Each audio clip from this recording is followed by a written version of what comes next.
இன்றைக்கு ஒரு கவலைக்கிடமான செய்தியும் வெளிவந்திருக்கிறது. அது என்னன்னா, நேற்று இரவுல இருந்து பாலஸ்தீன விடுதலை இராணுவத்தினுடைய ஊடக பேச்சாளராக மீடியா ஸ்போக் பர்சனாக செயல்பட்டு வரக்கூடிய சகோதரர் அபுபைதா அவர்கள் கொல்லப்பட்டிருக்கிறார், ஷஹீதாகி இருக்கிறார் என்கிற செய்திதான்.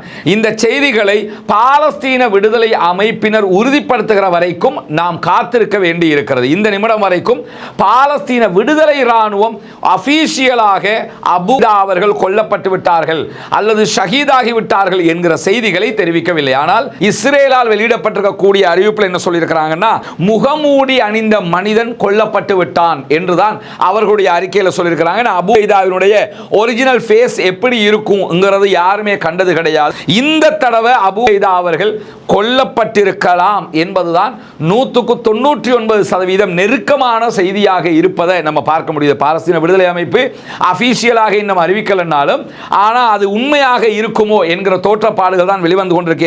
இன்றைக்கு அவங்க வெளியிட்டிருக்கக்கூடிய அவர்களுடைய மரணித்த தளபதிகளுடைய புகைப்படத்தினுடைய பட்டியலில் முகமது லைஃப் அவர்களும் முகமது சின்வார் அவர்களும் இடம்பெற்றிருக்கிறார்கள். எனவே பாலஸ்தீன விடுதலை அமைப்பினுடைய தளபதிகளில் முகமது சின்வார் அவர்களும் கொல்லப்பட்டிருக்கிறார், ஷஹீதாகி இருக்கிறார் என்கிற செய்திகள் இன்றைக்கு உறுதியாகி இருக்கிறது. அபைதா அவர்களும் கொல்லப்பட்டு விட்டார்கள், ஷஹீதாகி விட்டார்கள். இன்னா லில்லாஹி வ இன்னா இலைஹி ராஜிஊன் என்பதை தான் மீண்டும் மீண்டும் நம்ம சொல்ல வேண்டி இருக்கிறது. இன்னைக்கு நிறைய சகோதரர்கள் காலையிலிருந்து கால் பண்ணி இது உண்மையான்னு கேட்டுக்கிட்டு இருக்கிறீங்க. இது பொய்யாக இருந்துவிடக் கூடாதா என்கிற எண்ணம் தான் நமக்கெல்லாம் இருந்து கொண்டே இருந்தது.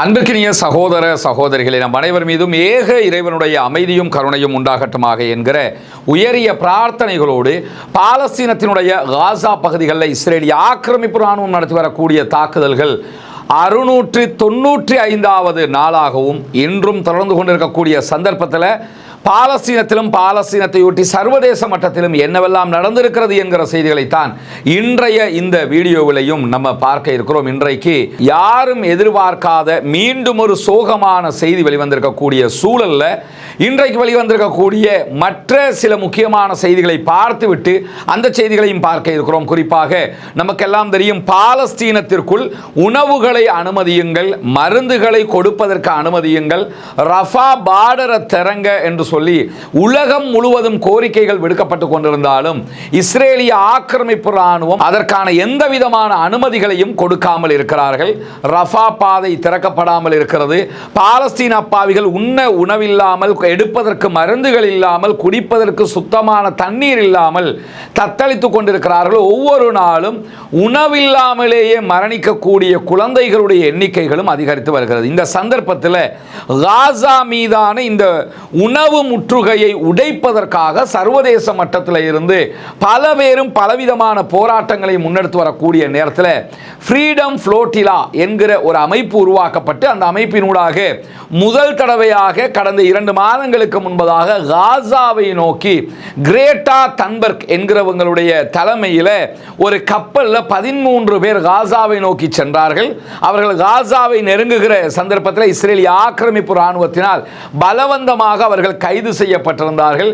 கிரேட்டா தன்பர்க், அவரோடு இருந்த ஒரு ஹாலிவுட் நட்சத்திரம் நடிகர், அதே போன்று பிரான்சினுடைய எம்பி, பாராளுமன்ற உறுப்பினர் உள்ளிட்ட அத்தனை பேருமே கைது செய்து நாடு கடத்தப்பட்டிருந்தார்கள். அதற்கு பிறகு இதே ஃப்ரீடம் ஃப்ளோட்டிலா கூட்டணியினுடைய மேலும் ஒரு கப்பல் ஹம்வலா என்கிற பெயரில் காசாவை நோக்கி சென்றது. அந்த கப்பலில் இருந்தவங்களையும் இஸ்ரேலிய ஆக்கிரமிப்பு இராணுவம் கைது செய்திருந்த நிலையில் ஃப்ரீடம் ஃப்ளோட்டிலா கூட்டணி மீண்டும் ஒரு முக்கியமான முயற்சியை கையிலே எடுத்திருக்கிறது. அது என்னன்னு சொன்னா, ஸ்பெயினில் இருந்து, அதே போன்று இத்தாலியில் இருந்து, மேற்கு நாடுகள் பலவற்றிலும் இருந்து கிட்டத்தட்ட 30,000 பேர் காசாவை நோக்கி கப்பல்களிலும் படகுகளிலும் கடல் வழியாக பயணிக்க இருக்கிறார்கள். நேற்றைய தினம் அவர்களுடைய முதலாவது பயணம் ஆரம்பித்திருக்கிறது. இங்க நீங்க பார்க்கலாம், அந்த பயணத்திற்கு முன்பதாக ஊடகங்களை சந்தித்து செயல்பாட்டாளர்கள் பேசுகிற காட்சியை தான் நீங்க பார்க்குறீங்க.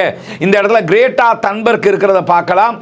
இதில் இருக்கக்கூடிய பல பேர் ஏற்கனவே முதல் தடவையாக காசாவை நோக்கி கப்பலில் போனவங்க மீண்டும் அதே ஆட்களுடைய தலைமையில் காசாவை நோக்கி நோக்கிய பயணம் புறப்பட இருக்கிறது. எனவே கிட்டத்தட்ட 30,000 பேர் இந்த பயணத்திலே பங்கெடுக்க இருக்கிறார்கள். அதற்கான பதிவுகளை சர்வதேச ரீதியாக செய்திருக்கிறார்கள் என்கிற செய்திகளையும் இன்றைக்கு ஃப்ரீடம் ஃப்ளோட்டிலா கூட்டணி அறிவித்திருக்கக்கூடிய சூழல்ல இன்றைக்கும் இஸ்ரேலிய ஆக்கிரமிப்பு ராணுவம் காசாவுக்குள் நடத்தியிருக்கக்கூடிய தாக்குதல்கள் காரணமாக 51 அப்பாவிகள் கொல்லப்பட்டிருக்கிறார்கள், ஷஹீதாகி இருக்கிறார்கள். கிட்டத்தட்ட 291 அப்பாவிகள் படுகாயம் அடைந்திருக்கிறார்கள் என்கிற செய்திகள் வெளிவந்திருக்கக்கூடிய இந்த சூழல்ல இன்றைக்கு ஒரு கவலைக்கிடமான செய்தியும் வெளிவந்திருக்கிறது. அது என்னன்னா, நேற்று இரவுல இருந்து பாலஸ்தீன விடுதலை இராணுவத்தினுடைய ஊடக பேச்சாளராக மீடியா ஸ்போக் பர்சனாக செயல்பட்டு வரக்கூடிய சகோதரர் அபு உபைதா அவர்கள் கொல்லப்பட்டிருக்கிறார், ஷஹீதாகி இருக்கிறார் என்கிற செய்தி தான் நேற்று இரவுல இருந்து, நம்ம நேற்று வீடியோ ரெக்கார்ட் பண்ணுகிற நேரத்தில் இருந்து இந்த செய்திகள் வெளிவந்து கொண்டிருந்தாலும் இந்த செய்திகளை பாலஸ்தீன விடுதலை அமைப்பினர் உறுதிப்படுத்துகிற வரைக்கும் நாம் காத்திருக்க வேண்டி இருக்கிறது. இந்த நிமிடம் வரைக்கும் பாலஸ்தீன விடுதலை இராணுவம் அபிஷியலாக அபு உபைதா அவர்கள் கொல்லப்பட்டு விட்டார்கள் அல்லது ஷஹீதாகி விட்டார்கள் என்கிற செய்திகளை தெரிவிக்கவில்லை. ஆனால் இஸ்ரேலிய ஆக்கிரமிப்பு இராணுவம், குறிப்பாக இஸ்ரேலிய பிரதமர் பெஞ்சமின் நெதன்யாகு, இஸ்ரேலுடைய பாதுகாப்பு அமைச்சர், இஸ்ரேலுடைய நிதி அமைச்சர் போன்ற பல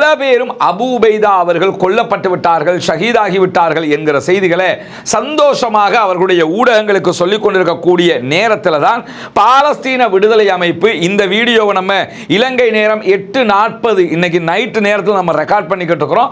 இந்த நிமிடம் வரைக்கும் அவர்கள் இதை உறுதிப்படுத்தவில்லை. அல் ஜசீராவினுடைய அரபு பக்கம் மிக தெளிவாக இந்த செய்தியை சொல்லியிருக்கிறாங்க.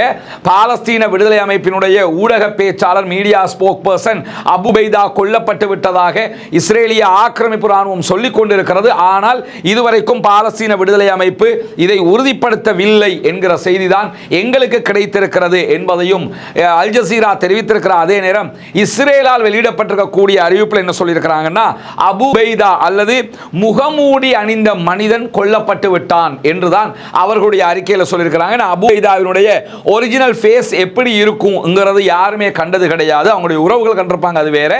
ஊடகங்களில் அவர் காட்சிப்பட்டது கிடையாது. இன்றைக்கு பல ஆண்டுகளாக ஊடகங்களில் வருகிற போதெல்லாம் தன்னுடைய முகத்தை மறைத்த நிலையில் தான் ஊடக பேச்சாளராக அபு உபைதா அவர்கள் இந்த உலகுக்கு காட்சி தந்திருக்கிறார்கள். ஜூன் மாதம் 25, 2006ஆம் ஆண்டு பாலஸ்தீன விடுதலை இராணுவத்தினுடைய மீடியா ஸ்போக் பர்சனாக ஊடக பேச்சாளராக நியமிக்கப்பட்டார் சகோதரர் அபு உபைதா.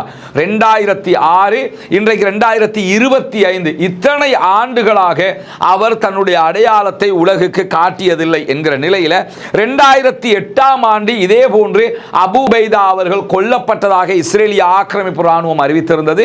ஆனால் அதன் பின் அபு உபைதா அவர்கள் உயிரோடு இருக்கிற செய்திகள் இந்த உலகுக்கு தெரிய வந்திருந்த நிலையில் அதற்கு பிறகு 2012ஆம் ஆண்டும் அபு உபைதா அவர்கள் கொல்லப்பட்டு விட்டார்கள், ஷஹீதாகி விட்டார்கள் என்று 2012 இஸ்ரேல் காசா போர்ல இதே அறிவிப்பை பாலஸ்தீன விடுதலை அமைப்புக்கு எதிராக இஸ்ரேலிய ஆக்கிரமிப்பு ராணுவம் எடுத்திருந்தது.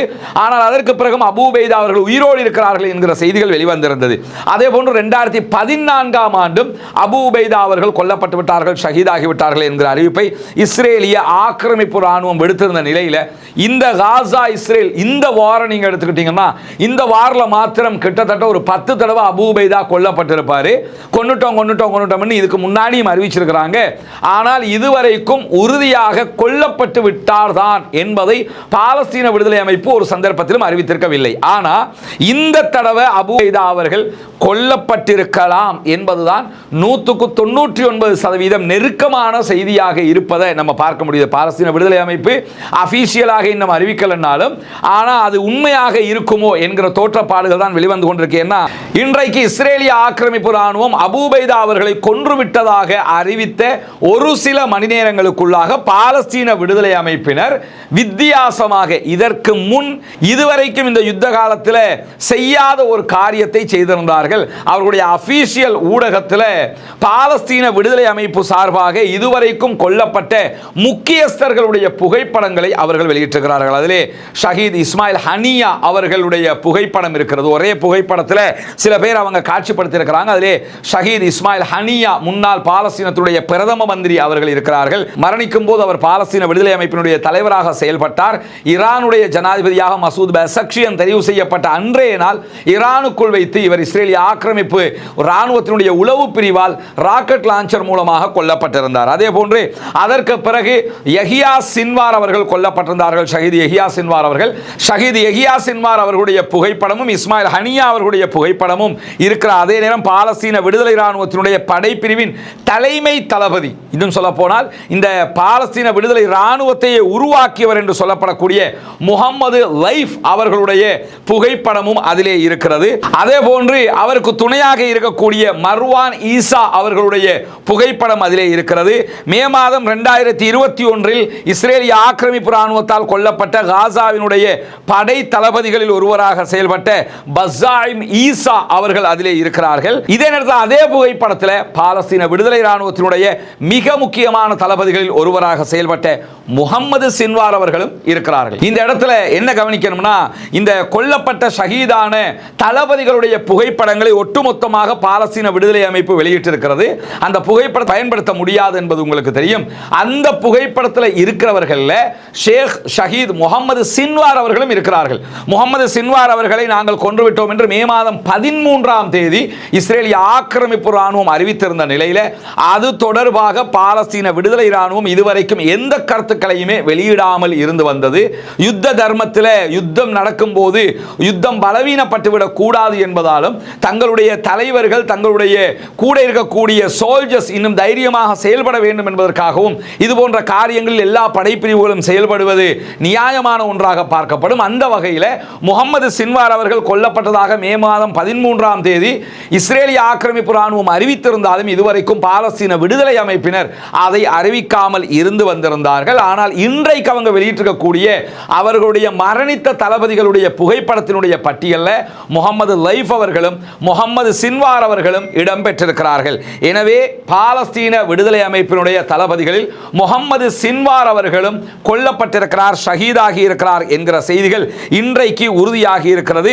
20 ஆண்டுகளாக இஸ்ரேலுக்கு ஒரு மர்மமாகவே செயல்பட்டு வந்த ஒரு புகைப்படமாக கூட கிடைக்காத முகமது லைஃப் அவர்களுடைய புகைப்படமும் பாலஸ்தீன விடுதலை அமைப்பினர் வெளியிட்டிருக்கக்கூடிய புகைப்படத்திலே இருக்கிறது.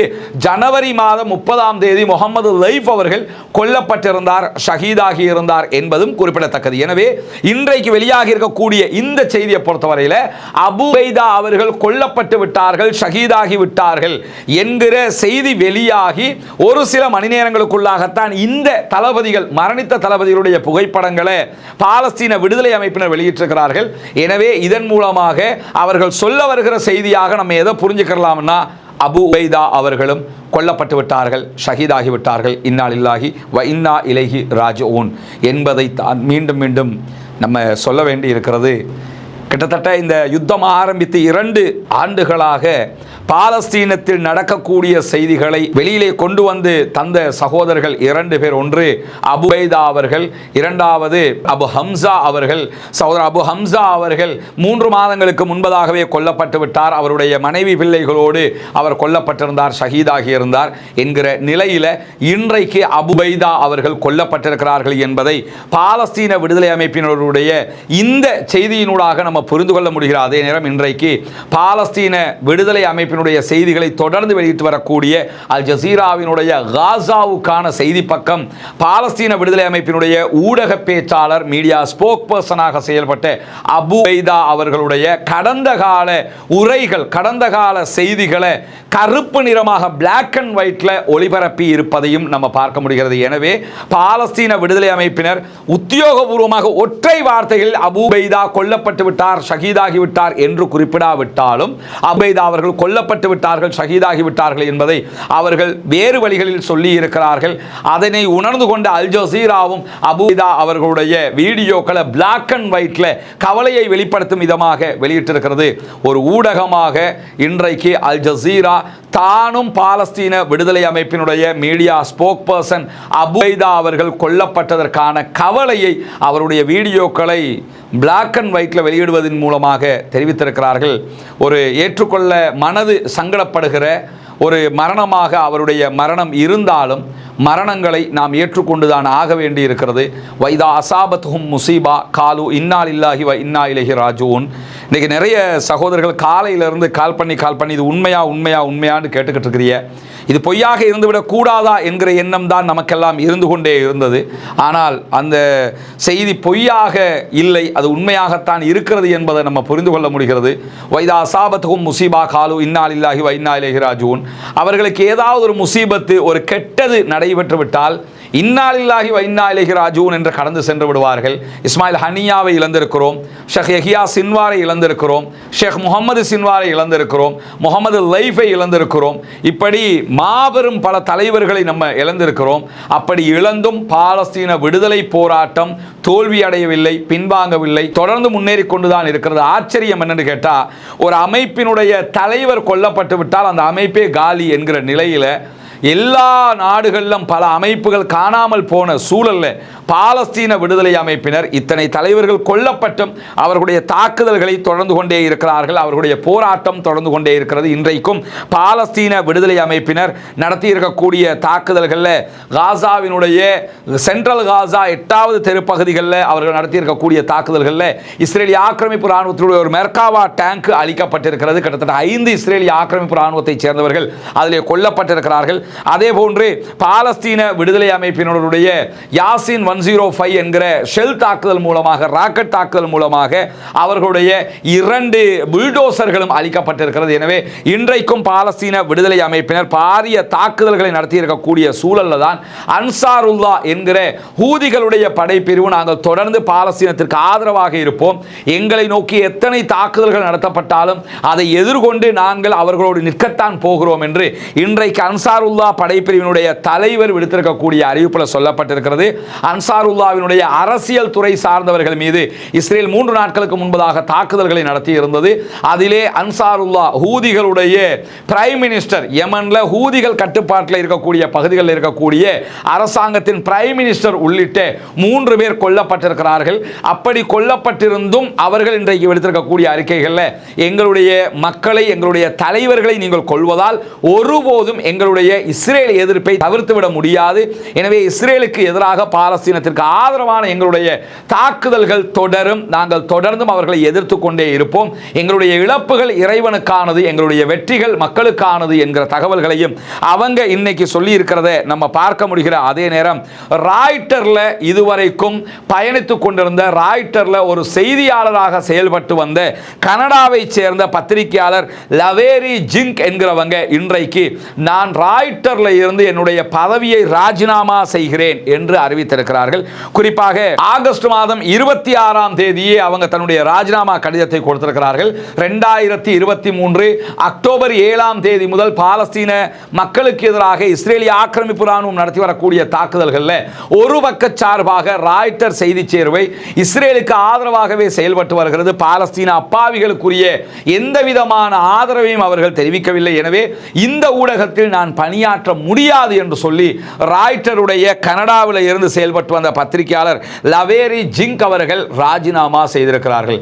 ராய்ட்டர்ல நமக்கு ஜாபு கிடைக்காதா என்று பல பேர் ஏங்குகிற நேரத்தில் எனக்கு தொழிலை விட காசா மக்களுடைய உயிர் முக்கியம் என்று சொல்லி இந்த சகோதரி தன்னுடைய தொழிலை தூக்கி எறிந்திருக்கிறார் என்கிற செய்திகளும் இன்றைக்கு வெளியாகி இருக்கிற அதே நேரம் பாலஸ்தீன விடுதலை இராணுவத்தைச் சேர்ந்த எத்தனை பேர் கொல்லப்பட்டாலும் அமெரிக்காவில் இன்றைக்கு மேற்கொள்ளப்பட்டிருக்கக்கூடிய ஒரு கருத்து கணிப்பீடும் வெளியாகி இருக்கிறது. அல் ஜசீரா இதை ஒரு கொட்டை எழுத்தில் முக்கியமான செய்தியாக வெளியிட்டிருக்கிறாங்க. அந்த செய்தியில் நீங்கள் பார்த்தீங்கன்னா அமெரிக்காவினுடைய புதிய தலைமுறை, நியூ ஜெனரேஷன் இருக்கிறாங்களா இல்லையா, இந்த புதிய ஜெனரேஷன் இளைஞர்கள் 60% மேற்பட்டவர்கள் இஸ்ரேலை விட பாலஸ்தீன விடுதலை அமைப்பினரை விரும்புகிறார்கள், நேசிக்கிறார்கள் என்கிற ஒரு முக்கியமான செய்தி வெளியாகி இருக்கிறது. பாலஸ்தீன விடுதலை அமைப்பினர் ஒரு ஹீரோக்களாக மக்களுக்கு மத்தியிலே பார்க்கப்பட ஆரம்பித்து விட்டார்கள், இளைஞர்களால் பார்க்கப்பட ஆரம்பித்து விட்டார்கள். காசாவில் நடைபெறுகிற இந்த யுத்தம் உடனடியாக நிறுத்தப்பட வேண்டும் என்கிற கோரிக்கைகளையும் அமெரிக்காவினுடைய இளைஞர்கள் விடுத்து வருகிறார்கள் என்கிற செய்திகளை இன்றைக்கு வெளியாகி இருக்கக்கூடிய குறித்த கருத்து கணிப்பீடும் சொல்லி இருக்கிறத நம்ம பார்க்க முடிகிறது. எனவே இன்றைக்கு நாம் ஏற்றுக்கொள்ள முடியாத ஒரு இழப்பை சந்தித்திருக்கிறோம். 2 ஆண்டுகளாக கிட்டத்தட்ட பாலஸ்தீன செய்திகளை தொடர்ந்து உலகத்திற்கு சொல்லி வந்த சகோதரர் அபுபைதா அவர்கள் நம்மை விட்டு பிரிந்திருக்கிறார்கள். இன்னாலில்லாஹி வ இன்னா இலைஹி ராஜிஊன். அவருடைய மறுமை வாழ்வு வெற்றி பெற அல்லாஹ்விடத்திலே பிரார்த்தனை செய்யுங்கள். அவர் ஷஹீதுடைய அந்தஸ்தை பெற்றுக்கொள்ள வேண்டும் என்று அல்லாஹ்விடத்திலே கையேந்துங்கள்.